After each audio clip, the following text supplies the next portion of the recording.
Good morning students. मैं doctor Nandini Sharma, BCom part second के ABST के पेपर इनकम टैक्स में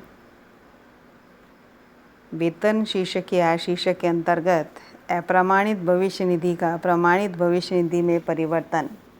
conversion of unrecognised provident fund into recognised provident fund के संबंध में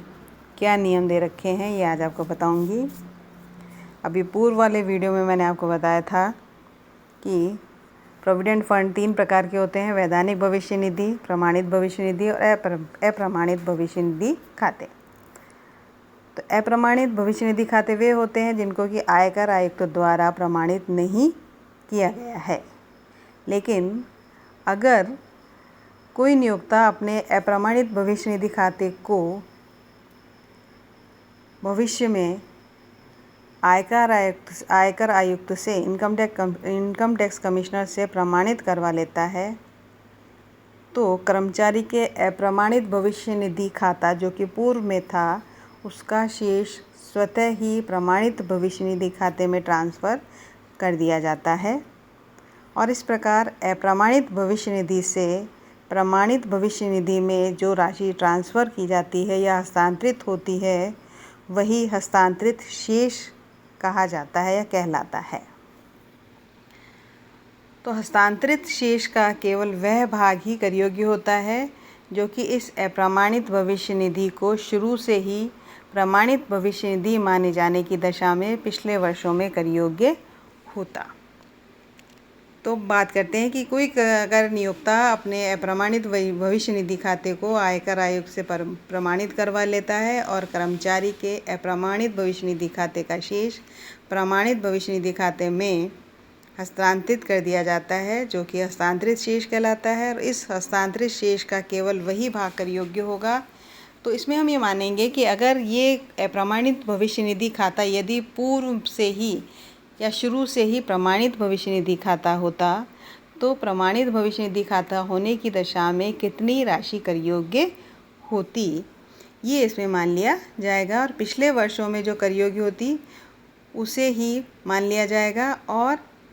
यह राशि उस वर्ष में कर योग्य होगी जिस वर्ष में अप्रमाणित भविष्य निधि खाते को प्रमाणित भविष्य निधि खाते में परिवर्तित किया गया, यानी उसी वर्ष की आय में उसको शामिल किया जाएगा। तो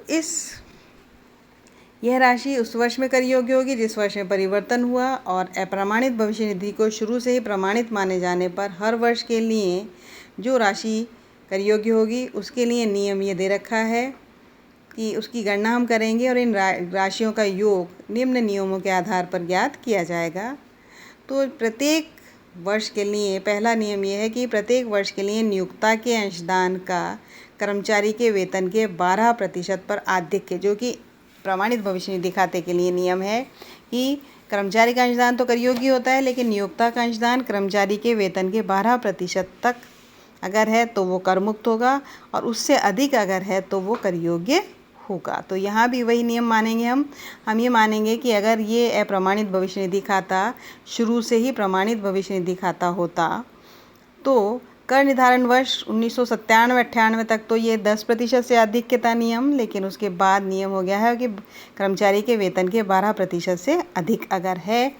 नियोक्ता का अंशदान, तो जितना अधिक होगा 12% से उतना ही कर्मचारी की वेतन की आय में जोड़ दिया जाएगा। तो ये माना जाएगा कि अगर शुरू से ही ये प्रमाणित भविष्य निधि खाता होता तो पूर्व के वर्षों में कर्मचारी के वेतन के 12% से अधिक की राशि जो भी अगर नियोक्ता के अंशदान के रूप में जमा हुई है, तो वो राशि कर्मचारी के उस वर्ष की आय में शामिल कर ली जाएगी जिस वर्ष में ऐसा परिवर्तन किया गया है, यानी अप्रमाणित भविष्य निधि खाते को प्रमाणित भविष्य निधि में परिवर्तित किया गया है या आयकर आयुक्त द्वारा उसका अनुमोदन कर दिया गया है। तो ये तो रहा नियोक्ता के अंशदान के। कर्मचारी का अंशदान सदैव कर योग्य ही होता है, ये पूर्व में भी मैंने आपको बताया था। और नियोक्ता का अंशदान कर्मचारी के वेतन के 12% तक है तो कर मुक्त है, और 12% से अधिक है तो वो राशि कर योग्य होगी। अब प्रत्येक वर्ष के लिए जमा किए गए ब्याज का वह भाग जो कि संबंधित वर्षों के लिए स्वीकृत ब्याज की कर मुक्त सीमा से अधिक हो, जमा ब्याज दर निम्न दरों तक कर मुक्त थी। पहले हम देखें तो 1985 18 जून 1985 से 31 मार्च 1986 के बीच ये दर थी 10.5% की रेट से। जो ब्याज जमा हुआ है तो 10.5% तक कर मुक्त है, लेकिन अगर उससे ज़्यादा जमा हुआ है तो वो कर योग्य होगा। फिर 1 अप्रैल 1986 से 31 मार्च 2000 के बीच अगर ब्याज की दर थी 12%, तो अगर प्रोविडेंट फंड अकाउंट में जो ब्याज जमा हुआ है वो 12% तक है तब तो वो कर मुक्त है, लेकिन अगर 12% से ज़्यादा जमा हुआ है तो अधिक की राशि कर योग्य होगी। और 1 अप्रैल 2001 से ये ब्याज की दर घटाकर 9.5% कर दी गई है। तो 1 अप्रैल 2001 से हम ये मानेंगे कि अगर प्रोविडेंट फंड अकाउंट में, जो कि अप्रमाणित प्रोविडेंट फंड अकाउंट था पूर्व में, उसमें 9.5% तक अगर ब्याज जमा हुआ है तो वो कर मुक्त है, लेकिन अगर प्रमाणित भविष्य निधि खाते में उसको परिवर्तित कर दिया गया है और ब्याज की दर 9.5% से अधिक है तो जितनी अधिक राशि होगी वही राशि कर्मचारी के वेतन की आय में जोड़ दी जाएगी। तो ये था हस्तांतरित शेष के बारे में, यानी अप्रमाणित भविष्य निधि का प्रमाणित भविष्य निधि में परिवर्तन हुआ और परिवर्तन होने पर अप्रमाणित भविष्य निधि खाते का बैलेंस अगर प्रमाणित भविष्य निधि खाते में ट्रांसफ़र किया गया तो वो ट्रांसफर्ड बैलेंस कहलाता है, हस्तांतरित शेष कहलाता है। तो इसके ऊपर फिर सारे वही नियम लागू हो जाएंगे जो कि शुरू से ही अगर ये प्रमाणित होता तो क्या नियम होते या कितनी राशि कर योग्य होती और कितनी राशि कर मुक्त होती। अब हम बात करते हैं अधिवार्षिकी निधि, सुपर एनुएशन फंड। यानी ये सुपर एनुएशन फंड भी कर्मचारियों को एक निश्चित आयु प्राप्त कर लेने पर या सेवानिवृत्ति पर या कार्य करने के अयोग्य हो जाने पर या कर्मचारी की मृत्यु हो जाने पर वार्षिकी के भुगतान की व्यवस्था इस फंड से की जाती है। यानी एन्युटी की राशि कर्मचारी को दी जाती है और इस प्रकार यह भी एक सेवानिवृत्ति का लाभ ही है, रिटायरमेंट बेनिफिट ही है। और अधिवार्षिकी निधि 2 प्रकार की होती है। एक होती है अनुमोदित यानी अप्रूव्ड सुपर एनुएशन फंड और एक होती है अनअप्रूव्ड सुपर एनुएशन फंड, यानी अनुमोदित अधिवार्षिकी निधि या गैर अनुमोदित अधिवार्षिकी निधि।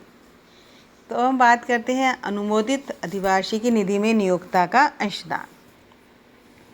यानी employer's contribution towards approved superannuation fund. यदि नियोक्ता ने कर्मचारी के अनुमोदित सुपर एनुएशन फंड में एक कर निर्धारण वर्ष में 1,50,000 रुपये से अधिक का अंशदान दिया है तो आधिक्य को कर्मचारी की आय माना जाएगा और सेक्शन 17 उपधारा 2(7) के अंतर्गत अनुलाभ के रूप में यह राशि कर योग्य होगी। इसका मतलब ये हुआ कि अप्रूव्ड सुपर एनुएशन फंड में एम्प्लॉयर्स कंट्रीब्यूशन 1,50,000 रुपये तक तो कर मुक्त है, लेकिन 1,50,000 रुपये से जितना अधिक होगा वो अधिक राशि कर्मचारी की वेतन शीर्षक की आय में शामिल कर ली जाएगी और ऐसा अधिक के उस वर्ष की आय माना जाएगा जिस वर्ष में ऐसा अंशदान दिया गया हो।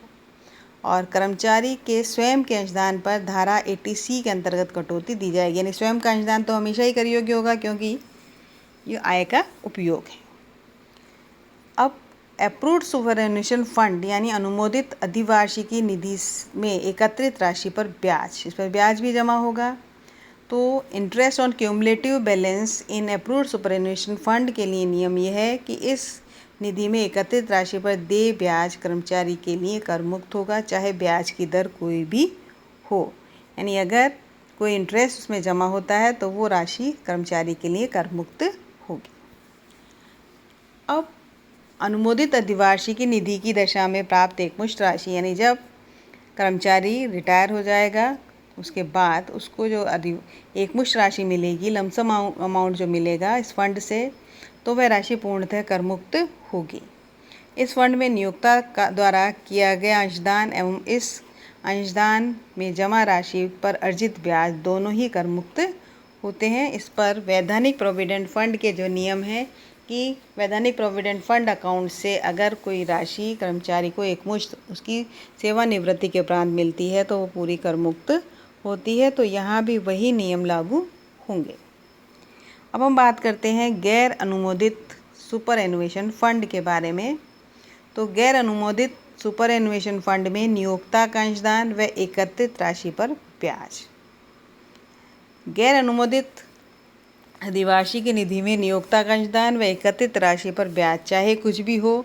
उस पर कर नहीं लगेगा, वो कर मुक्त होगा।